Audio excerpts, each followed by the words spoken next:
Well, Michael Fisher, I would like to thank you for inviting us down here to your beautiful office on Riverside Avenue, which we investigated, and we found out that a part of your office, the garage, happens to be on Lot 1, Block 1, Riverside. Can you tell us how you got started in collecting these things? Well, I was in London with Linda one time, and she was out shopping, and I was looking around something to do, and I saw this print in an antique store on Bond Street, and I went in and asked them about it, and it was an 18th century map, and it included Florida. So I decided, well, that's something I could do. I could collect maps of Florida. Mm-hmm. And so have you collected other things concerning Florida other than maps? Prints, maps and prints. Mm-hmm. Yeah. That's. Well, how would you feel about showing us some of your collection? Sure. Okay. And we'll start with just a few items that even predate the founding of Florida. For example, the first one here this is a map from the Nuremberg Chronicles, which was a publication, probably the most prolific publication in the I guess it'd be the 15th century, because it was printed in 1493, right after Columbus came back from the New World. It's a Ptolemaic map. That means it's really based upon the calculations and the geography of Ptolemy, who was a 2nd century AD rather, cartographer. This one right here is probably the best known Florida map in the collection, which was done by Theodore Debray, and it was based upon the ill-fated Fort Caroline. It was done by the French cartographer and printed in 1592 or 1591. This one right here is the Catesby Map. It's probably the best decorative map I have in the collection. It was printed in 1749, and it was done by Mr. Catesby, who came to the New World and really did most of his work in North Carolina. He never came to Florida, but the map is called a map of the Florida and the Bahamas, and you can see the interesting shape of the map itself there.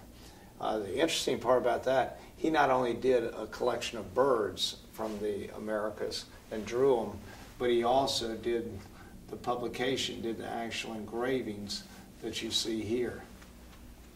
This is one of the first maps of the territory of Florida, and you can see here we have just a few counties. We've got Duval County, St. Johns County, and 2 other counties on the west. So that's was published by Tanner about 3 years after Florida became a territory of the United States. So what river is this? That's the Duval County line. You know, I don't know. Is that the Swanee? Maybe it is the Swanee. Yeah, it does. Swanee River. Yeah. So we went all the way over to the Swanee. Yeah.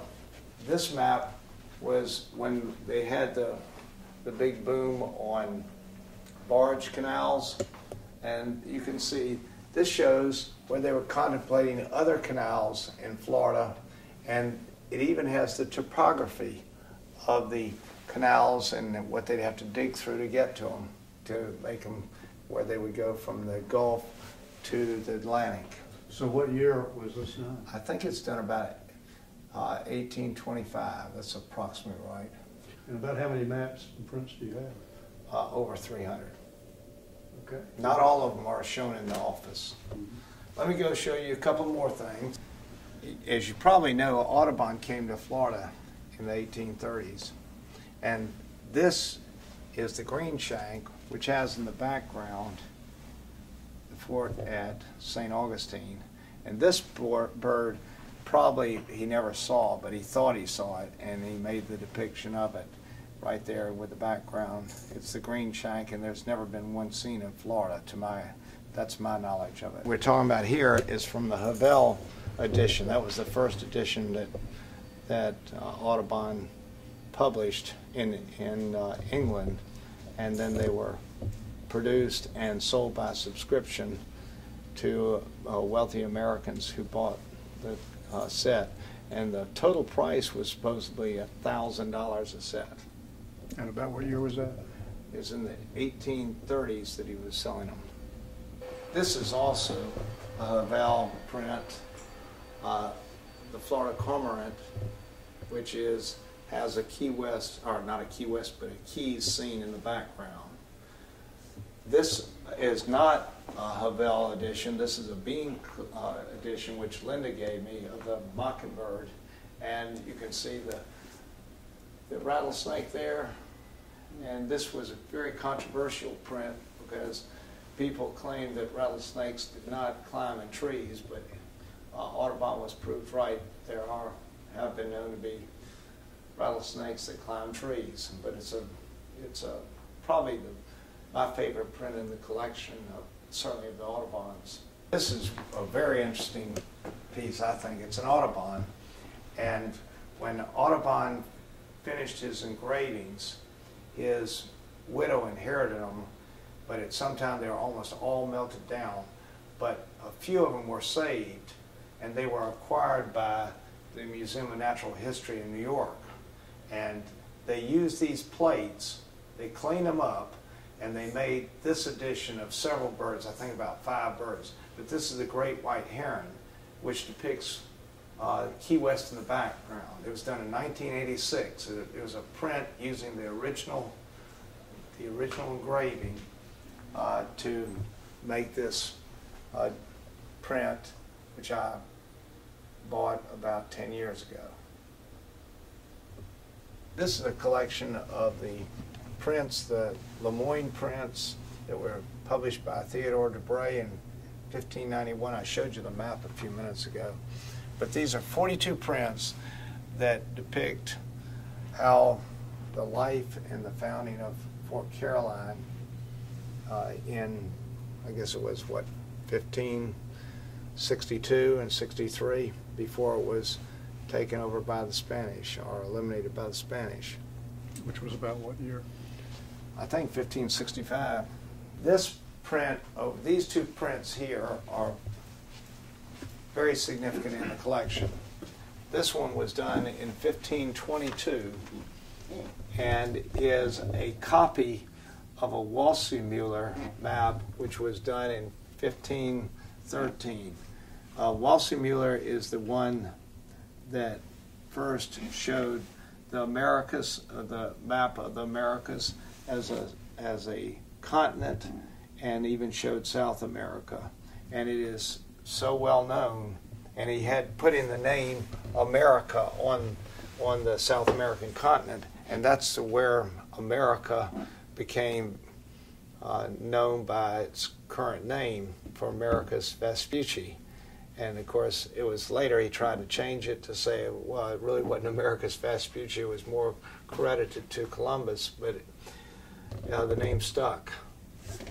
This above map is done by Sebastian Munster and was done in about 1540, and was one of the first maps, or may even be the first map, that shows the Western Hemisphere is not connected to either Asia or Europe. And you can see it's pretty well defined for being only 50 years after Columbus. George, you'd be particularly interested in this. If you look at this, who this was published by? Columbus Drew. Columbus Drew. This was the predecessor to H&B Drew Company in Jacksonville, and it's the first map that I know of that was actually published in Jacksonville. It was printed in Philadelphia, but you can see it's a pre-Civil War map of the state of Florida. They're very rare, very hard to find. Well, Mike, thank you very much for showing us all this stuff. I enjoyed it. Thank you, George. We go back a long time. That's right. Happy to, you were probably over in London one time when I got some of these prints. They come from all over not all over, but several places in Europe and a lot of places in the United States, and we've traveled together a lot. Well, that's right. And I tell you what, I appreciate the prints you helped me pick out, too. That's right. Prize. Well, you also have one map that I want back, but I bought and you absconded with. Well, we'll talk about that later. Okay, thank you.